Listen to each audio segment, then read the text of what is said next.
6 mois maintenant qu'Ebola est apparu en Afrique de l'Ouest, autant dire qu'il a fini d'installer ses quartiers dans une partie du continent qui jusque-là ignorait ce mal apparu pour la première fois en Afrique centrale il y a exactement 38 ans. Face à Ebola, la médecine, si elle n'est pas totalement impuissante, ne dispose que de peu de moyens thérapeutiques. C'est que les multinationales pharmaceutiques n'ont pas beaucoup investi dans la recherche de remèdes contre un micro-organisme dont le Nord se croyait à l'abri. Et puis, à quoi bon consacrer une fortune à la mise au point de médicaments qu'on mettrait une éternité à rentabiliser ?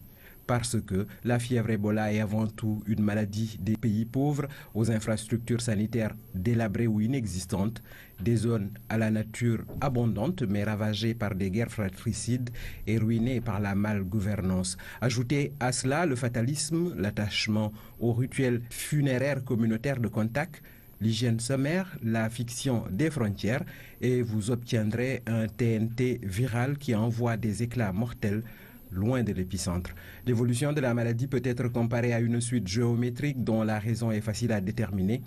Devant ce que l'OMS qualifie d'urgence de santé publique mondiale, MSF dénonce une coalition de l'inertie. L'administration Obama semble enfin comprendre qu'il faut réagir vite, car nulle part sur cette petite terre indivise des hommes, on est totalement à l'abri, sauf à migrer au-delà des cercles polaires, royaume des glaces, milieu microbiostatique. Des GIs vont être aéroportés en Afrique. Souhaitons que l'opération ne tourne pas au Vietnam sanitaire pour ces poor boys. La responsabilité collective est engagée, celle des dirigeants africains encore plus. Déjà, au premier sommet USA-Africa, le Sénégal avait élevé la voix et indiqué la voie. On a perdu du temps et le combat alors, à Dieu ne plaise.